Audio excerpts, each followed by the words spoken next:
Kisah Binsar Saragih, anak Medan terbang ke Kupang demi bertemu Cristiano Ronaldo. Kehebohan berita Cristiano Ronaldo mau datang ke kota Kupang, NTT, membuat seorang fans asal Medan langsung bergerak menempuh perjalanan jauh.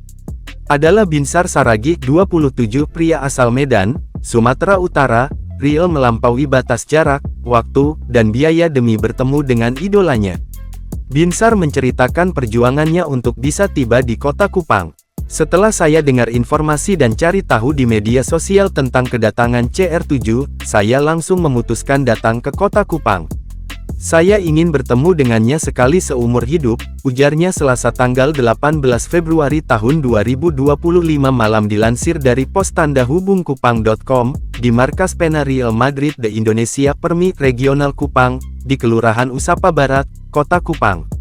Binsar mengaku telah menjadi penggemar berat Ronaldo sejak duduk di bangku kelas 1 SMP. Baginya, pemain asal Portugal itu bukan sekadar pesepak bola, tetapi juga sumber inspirasi dalam hidupnya. Saya mengidolakan CR7 sejak pertama kali mengenal sepak bola. Ketekunan dan kerja kerasnya serta pola hidup sehatnya membuat saya termotivasi untuk selalu mengidolakan dia, lanjutnya. Tanpa ragu, ia mengorbankan waktu dan biaya untuk melakukan perjalanan dari kampung halamannya. Setelah menghabiskan sehari penuh dalam perjalanan, ia akhirnya tiba di Kupang dengan harapan besar bisa bertemu idolanya.